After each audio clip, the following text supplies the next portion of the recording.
तर 22-23, 23-24 आणि 24-25 या 3 वर्षात जर तुम्ही 2 वर्ष भरले तर प्रोत्साहन आणि अधिक काय म्हटलं तुम्ही नंतर नंतर तुम्ही म्हटलं 25-26 आणि 26-27 चालू वर्षात पण भरलेलं.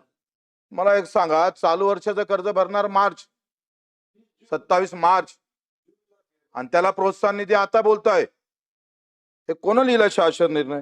कोण आहे काढणारा? कुठली समिती आहे सांगणारी? यांना अक्कल आहे का नाही? ते उत्तर देतील प्रश्न. अध्यक्ष महोदय, हे सगळे जे काही नियम लावले हे अफलातून कोण बसणार आहे याच्यामध्ये? पहिले 22-23, 23-24, 24-25, 26-27 हे सगळं आपल्याला पाहावं लागेल. याच्यामुळे सरकार बदलाव होत चाललाय. सरकारला शिव्या खावं लागतंय.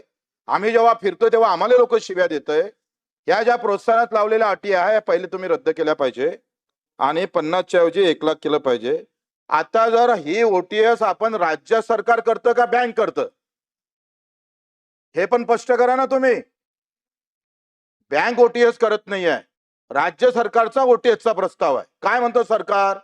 जर 2 लाख किंवा 3 लाख असेल तर 2 लाख 1 लाख भरा, 2 लाख माफ होईल. म्हणजे राज्य सरकार ओटीएस करतं, बँकेचा विषय येत नाही. आणि याच्यामध्ये अधिक सांगतोय का, जसं आम्ही जिल्हा मध्यवर्ती बँकेचा आम्ही जे अध्यक्ष आहे मी त्याच्यात निर्णय घेतला का जे व्याज आहे ते आमची बँक माफ करणार आहे. म्हणजे 4 लाख असेल 1 लाख व्याज असेल तर आम्ही जिल्हा मध्यवर्ती बँक अमरावती हे 1 लाख माफ करून उरलेला आम्ही त्याला कसा प्रतिसाद देता येईल, त्या शेतकऱ्याला कसं मदत करता येईल याच्या बाबत बैठक झाली पाहिजे. याच्या बाबत आपण चिंतन मंथन केलं पाहिजे. त्याबाबत आपण काय निर्णय घेणार ते आम्ही सांगितलं पाहिजे. दुसरं तुम्ही सांगतोय का उल्लेखच केला नाही सभापती महोदय. छत्रपती शिवाजी महाराज मधले पात्र त्याच्यातले प्रोत्साहन, तुमचे महात्मा ज्योतिबा फुले मधले पात्र त्याच्यातले प्रोत्साहन, हा 7-8 हजार कोटीचा बोजा उचलणार आहे का? देणार का नाही देणार? तो मेला ना सभापती महोदय. काय होतंय, कर्जमाफीमध्ये नाव आले आणि बँकेत मात्र पैसा दिला नाही, गव्हर्नमेंटनं दिला नाही. न दिल्यामुळे काय झालं, नवीन कर्ज भेटत नाही, माफीची वाट पाहतोय. काही शेतकरी हायकोर्टात गेले आणि हायकोर्टानं निर्देश दिले का हे पैसे भरावं लागेल सरकारले. जर तो पात्र आहे तर आपल्याला द्या लागेल. सभापती महोदय, याबाबतही काही खुलासा होत नाहीये.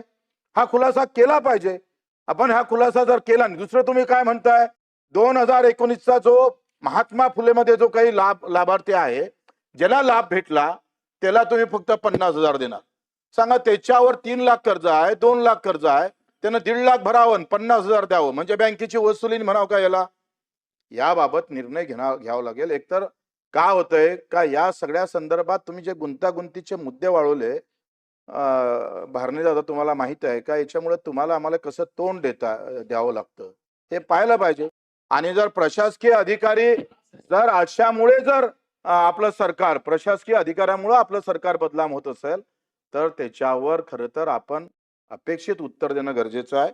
जयस्वालजी, आम्ही काय सांगितलं होतं का पेरणी ते कापणी फळ उत्पादक तुम्ही जे उत्तर दिलं, तुम्ही सांगा आज पर्यावरण आणि विषमुक्त शेतीचा हा मोठा चॅलेंज आपल्याकडे आहे.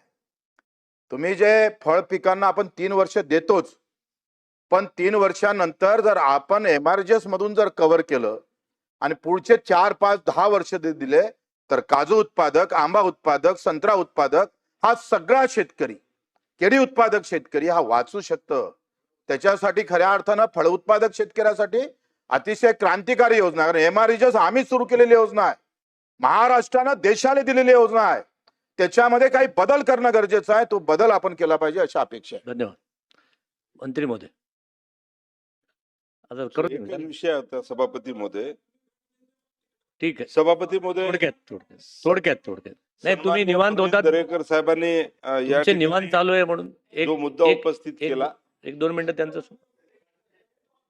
नाही 1-2 मिनिटं फक्त बोलू. सभापती महोदय, गप्पा मारत होते म्हटलं. नाही गप्पा नाही, तुम्ही त्या दोघांचा वाद चालू आहे म्हणून म्हटलं जरा बोलू दे, शांत होते. बोला पाटील साहेब, बोला. सभापती महोदय, परवा बिझनेस ऍडवायझरी कमिटीमध्ये प्रवीण दरेकरजी ठरलं की एक विषय तुम्ही घेतला, विषय आम्ही वेगळा घ्यावा. परंतु आता सभापती महोदय काय होते, आम्ही जे प्रश्न मांडले, आता दानवे साहेबांनी जे मागितलं ते त्यांच्या भाषणात होताच उल्लेख की मागच्या वर्षीच्या पैशाची तरतूद, तुम्ही त्याचं उत्तरच आलं नाही. पुन्हा त्यांना प्रश्न उपस्थित करायला त्या ठिकाणी लागला. आम्ही सांगितलं 2025 मध्ये तुम्ही रिशेड्युलिंग करा कर्जाचं, त्याचं उत्तर काय त्या ठिकाणी आलेलं नाही. आता ॲग्रीस्टॅक मध्ये सगळ्या शेतकऱ्यांची नोंद झाली आहे. केवायसीची परत गरज काय आहे तुम्हाला? तुम्ही केवायसी साठी त्याला कशाला परत बोलवताय? सचिवांच्याकडनं 67 रखान्याचा फॉर्म तुम्ही भरलाय, त्याचा रेकॉर्ड आलेला आहे. बँकेकडनं सगळ्यांचं रेकॉर्ड आलेलं आहे. मग परत ओटीपीची गरज काय आहे तुम्हाला? त्या शेतकऱ्याला परत त्या सेवा केंद्रावर जाऊन ते करायची आवश्यकता काय? तर सभापती महोदय, आमचं म्हणणं काय की ज्यावेळी आम्ही इथं प्रश्न मांडतोय, आता असं वाटायला लागले की स्टँडर्ड उत्तर येणार आहे आणि बोलायचं आम्ही नुसतं. त्यांनी जो GR काढला तेच सांगतायत ते इथं. आम्ही जे बोललो त्याचं उत्तर दरेकर साहेब माफ करा, परंतु आम्ही जे बोललो त्याचं उत्तर मिळत नाही. त्याचं उत्तर मिळालं नाही तर बोलण्याला अर्थच राहणार नाही आमच्या. आम्ही जे मुद्दे मांडले कर्जाच्या रिशेड्युलिंगचं, त्याचं काही उत्तर त्या ठिकाणी नाही. दानवे साहेबांनी सांगितलं मागच्या वर्षीच्या कर्जासाठी तुम्ही तरतूद एवढी केली, त्याचं उत्तर त्या ठिकाणी मिळालं नाही. नाही तर मग बोलण्याला अर्थ राहणार नाही. ॲग्रीस्टॅक मध्ये ना तुम्ही वर्णमा म्हणता ना, झाले एवढे शेतकरी आहे नोंद, तुम्ही पाठ थुपटून घेताय ना, मग परत केवायसी कशासाठी करायला लागलाय? तुमची केवायसी झाली आहे ना आत्ताच तुम्ही ॲग्रीस्टॅक साठी केवायसी केली, परत कर्जमाफीसाठी त्या 5, 25, 50 लाख लोकांना कशासाठी बोलवताय? हे आम्ही जे मांडतोय सभापतीमध्ये त्याचं उत्तर मिळावं अशी आमची अपेक्षा. नाही तर मग काय ते बोलणार असतील न थांबलेलं बरं. आम्ही उत्तराला थांबतोय कारण की काहीतरी त्या आमच्या बोलण्याला काहीतरी उत्तर मिळेल अशी अपेक्षा असते. शेवटचं ताई, शेवट 1 मिनिटात. महिला प्रतिनिधी म्हणून शेवटचं. शेतकरी प्रतिनिधी पण आहे मी.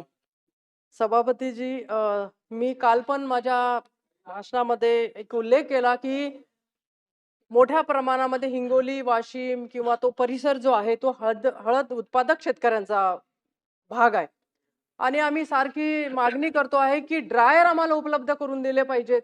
जिथे शेतकऱ्यांच्या आत्महत्या कमी होतील अशा पद्धतीचं शेतकरी काम करतो आहे किंवा त्याला तो हळदीकडे वळलेला आहे, त्याकडे तो गेलेला आहे आणि मग सोयाबीन थोडंसं बाजूला आता पडलेलं आहे, आता हळदीकडे ते आहेत. मग आपण जे कर्जमाफीचा विषय करतो, शेतकऱ्यांना जर तुम्ही मुबलक प्रमाणामध्ये त्या ठिकाणी सहकार्य केलं आणि त्यांना जर चांगला भाव मिळत असेल तर उद्या सरकारची कर्जमाफी पण त्यांना हवी नको? त्यांना आपण प्रश्न. जे भाव मिळते आहे, माझं म्हणणं असं आहे की जो भाव मिळते त्यामध्ये ते खुश आहेत. 15,000 रुपये मिळत आहेत, पण त्यांना ड्रायर उपलब्ध करून दिले पाहिजे. ऑर्गॅनिक जी काही हळद आहे ती बाहेर देशामध्ये एक्सपोर्ट करण्यासाठी त्याही संदर्भामध्ये मी काल बोलले, त्याच्यावर ते मला काही उत्तर मिळालं नाही. आणि सगळ्यात महत्वाचं एक आहे की कर्जमाफी ज्या पद्धतीने आपण शेतकऱ्यांना देतो आहे तर हमी भावाचा विषय आहे.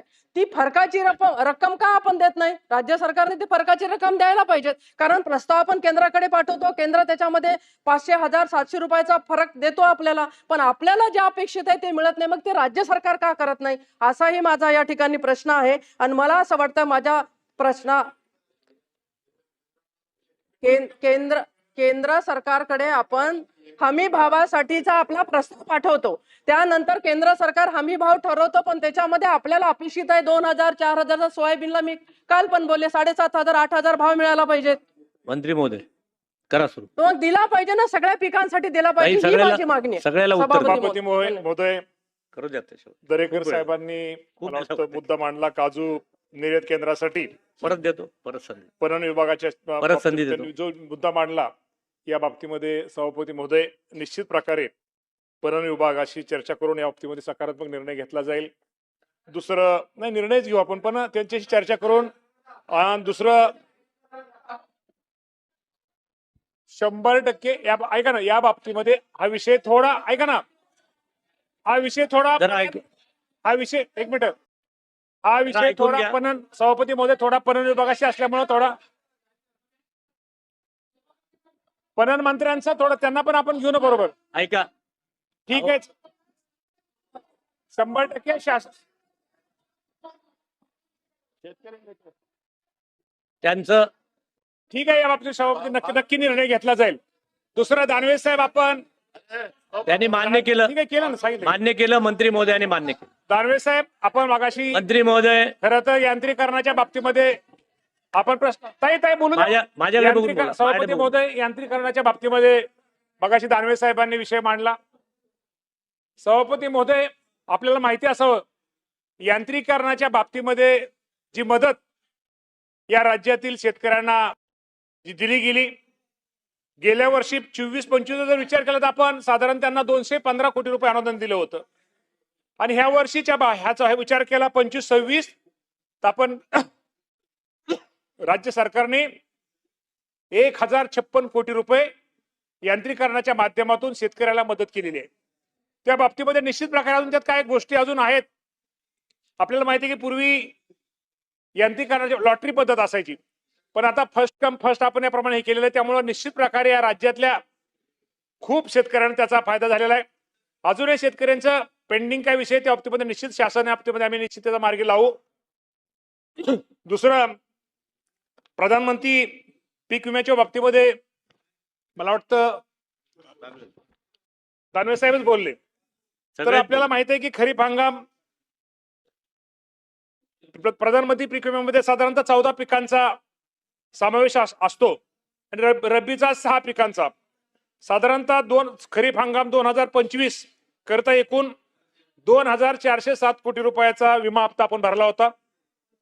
आजच्या स्थितीनुसार त्यातून 17,17,000 शेतकऱ्यांना निरंजनजी 1,582 कोटीची नुकसान भरपाई आपण मंजूर केली आहे आणि त्यापैकी 1,523 कोटीची नुकसान भरपाई दिलेली आहे आणि उर्वरित 59 कोटी रुपये आपण सुद्धा निश्चित प्रकारे दानवे साहेब लवकरात लवकर आपण ते शेतकऱ्यांना देतोय. आणि या बाबतीमध्ये काय अडचणी 100% सभापती महोदय आहेत. या बाबतीमध्ये शेतकऱ्यांच्या अडचणी आहेत. त्या बाबतीमध्ये आमचा कृषी विभाग, त्या जिल्ह्यातले कलेक्टर या बाबतीमध्ये अजूनही काय मार्ग काढतात तो करण्याचा प्रयत्न निश्चित प्रकारे आम्ही करतोय. मी मगाशी अनेक जणांचं बच्चूभाऊंचं ऐकत होतो. बच्चूभाऊ, आपल्या सगळ्यांना माहिती आहे की हे सरकार, या राज्याचे मुख्यमंत्री, दोन्ही उपमुख्यमंत्री आणि आपण सगळेजण शेतकऱ्याची मुलं आहोत. शेवटी शेतकऱ्याची मुलं असल्यानंतर शेतकऱ्याचं हित, शेतकऱ्याला मदत, शेतकऱ्याला सहकार्य करण्याची भूमिका शेवटी आपली सगळ्यांची आहे. मगाशी आता बाबासाहेब पाटील आमचे सहकार मंत्री आहेत. खरं तर बच्चूभाऊ, या राज्यामध्ये एक फार मोठी घोषणा, फार मोठी कर्जमाफी या राज्याचे मुख्यमंत्री देवेंद्र फडणवीस साहेब असतील, एकनाथजी शिंदे साहेब असतील, सुनेत्रा पवार असतील. एक मिनिट, मी तेच सांगतो तुम्हाला बच्चूभाऊ, तुमच्यासाठी सांगतोय. बच्चूभाऊ असतील. बच्चूभाऊ, आपण त्या मिटिंगला सह्याद्रीला होता. कैलासवासी अजितदादा पवार साहेब आज आपल्यामध्ये नाही आहेत, परंतु अजितदादाने आपल्या ह्या शेतकरी संघटना आपल्या सगळ्यांची आपण चर्चा केली आणि चर्चा केल्यानंतर एक कुठेतरी शेतकऱ्यांना मदत केली पाहिजे, कुठेतरी शेतकऱ्याला सहकार्य केलं पाहिजे. आणि राज्याच्या मुख्यमंत्र्यांनी जाहीर केलं होतं, दरेकर साहेब, राज्याच्या मुख्यमंत्र्यांनी जाहीर केलं होतं की 30 जून पूर्वी या राज्यातील माझ्या शेतकऱ्यांची कर्जमाफी केली पाहिजे. एक चांगला निर्णय. आज राज्य सरकार, तुम्हाला माहिती आहे की अनेक अडचणी आहेत. या अडचणीच्या काळामध्ये सुद्धा एक शेतकऱ्याला मदत केली पाहिजे भावनांना या राज्य सरकारच्या मुख्यमंत्री आणि सगळ्यांनी मदत केलेली आहे. आपल्याला माहिती आहे MSCBचा आपल्या बच्चूभाऊ माहिती आहे की काय होतं की विनाकारण आपला मॅसेज कुठेतरी चुकीत जातो. MSCBच्या माध्यमातून वीज माफीची सवलत आपल्याला सगळ्याला माहिती आहे. आज 28,000 2 वर्षामध्ये या राज्य सरकारने साधारणतः 32,000 कोटीच्या आसपास ही मदत ही माझ्या शेतकऱ्यांना केली आहे. सगळ्याच विभागाच्या माध्यमातून हे राज्य सरकार हे माझ्या शेतकऱ्याला मदत. शेवटी आम्ही नेहमी म्हणतो की बच्चूभाऊ, ठीक आहे, अडचणी आहेत, प्रश्न आहेत, पण यातनं चर्चेतनं मार्ग काढला पाहिजे. आणि जे काम चांगलं करतोय, जे सरकार चांगलं काम करतंय, जे त्याचं अभिनंदन आपण केलंच पाहिजे. तुमचा एक मिनिट, तुमचा प्रश्न मला बोलू द्या ना. मला बच्चूभाऊ, एक मिनिट मला बोलू द्या ना बच्चूभाऊ. मला बोललं पाहिजे. एक मिनिट बच्चूभाऊ, की अभिनंदन. बच्चूभाऊ मला बोललं पाहिजे ना, असं नाही. सहकार मंत्री देतील ना तुम्ही. ते सहकार मंत्री देतील उत्तर. मंत्री महोदय माझ्याकडे मंत्री महोदय एक मिनिट. त्यामुळं निश्चित प्रकारे सहकार मंत्री पण त्याचं उत्तर देतील. बोला. परंतु निश्चित प्रकारे हे सरकार हे शेतकऱ्यांच्या हिताचा निर्णय घेणार सरकार आहे. आणि सगळी हे मंत्री जरी असले, आम्ही पण शेतकऱ्यांची मुलं आहोत किंवा शेतकऱ्यांचं दुःख आम्हा सर्वांना माहिती आहे. त्यामुळे निश्चित प्रकारे या बाबतीमध्ये मुख्यमंत्री चांगला निर्णय घेतल्यानंतर भावनाताई सरकारचं अभिनंदन केलं गेलं पाहिजे. शेवटी आम्हाला पण काम करणाऱ्या माणसाला उमेद वाटते. त्यामुळे निश्चित प्रकारे या ज्या गोष्टी त्या बाबतीत ज्या सूचना सदस्यांनी मांडल्या याची नोंद घेऊन त्यामध्ये निश्चित प्रकारे मदत केली जाईल. मंत्री एक मिनिट मंत्री महोदय एक मिनिट माझी ऐका. माझी मंत्री महोदयांना विनंती आहे. शेतकऱ्यांचा विषय संपूर्ण महाराष्ट्रभर गंभीर आहे. माझी विनंती तुम्हाला आहे, सगळ्यांच्या भावना लक्षात घेऊन विभागशः आपल्या दालनामध्ये या सगळ्या आमदार मंत्री वगैरे आहेत यांच्या बैठका घ्या आणि महाराष्ट्रातल्या शेतकऱ्याला दिलासा हे अधिवेशन संपण्यापूर्वी द्या असे माझे निर्देश आहेत. होय, सभापती महोदय. मला वाटते होय. आपण सभापती महोदय त्यांना बोलू दे. मंत्री मला वाटते थोडक्यात बोलून संपवायचं. मला वाटतं आता याच्यावर माझी विनंती आहे, काय बोलायची गरज नाही. मला बोलू तर द्या. आपण दालनशाह बैठका घेऊन हा विषय संपवा. एक छोटस मला वाटते या प्रश्न आहे मंत्री महोदय, 2च मिनिट. मी आपल्या दालनात बैठका नाही घेऊन बैठक संपवा. नाही, ते बैठकीच्या पूर्वी ही कारवाई आता चहापान पण सांग. ही कारवाई आपली सुरू होणार आहे. आता कर्जमाफीची निर्णय क्रांतिकारक आहे. सरकारचं अभिनंदन आम्ही यासाठी करतो, कृषी मंत्र्याचं करतो, सहकार मंत्र्याचं करतो आणि राज्यमंत्र्याचं पण करतो की त्यांनी चांगलं उत्तर दिलंय. पण जे काही प्रलंबित बाबी वारंवार पुढे चालल्यात, कुठंतरी आपल्याला निर्णय घ्यायला पाहिजे. आमदार महोदय सभापती serious महोदय, आहे. लक्ष मी महत्वाच्या बाबीकडे वळतोय. माझे जास्त मुद्दे नाहीयेत की आपण ठिबक सिंचनाला अनुदान देतोय. बंडे मामा, आपल्याला पण माहिती आहे मंत्री महोदय, की ते वाढवावं आणि वेळेवर द्यावं. ही किती वर्षापासूनची मागणी आहे आपली. त्याच्यामध्ये गांभीर्यानं आपल्याला निर्णय करावा लागेल.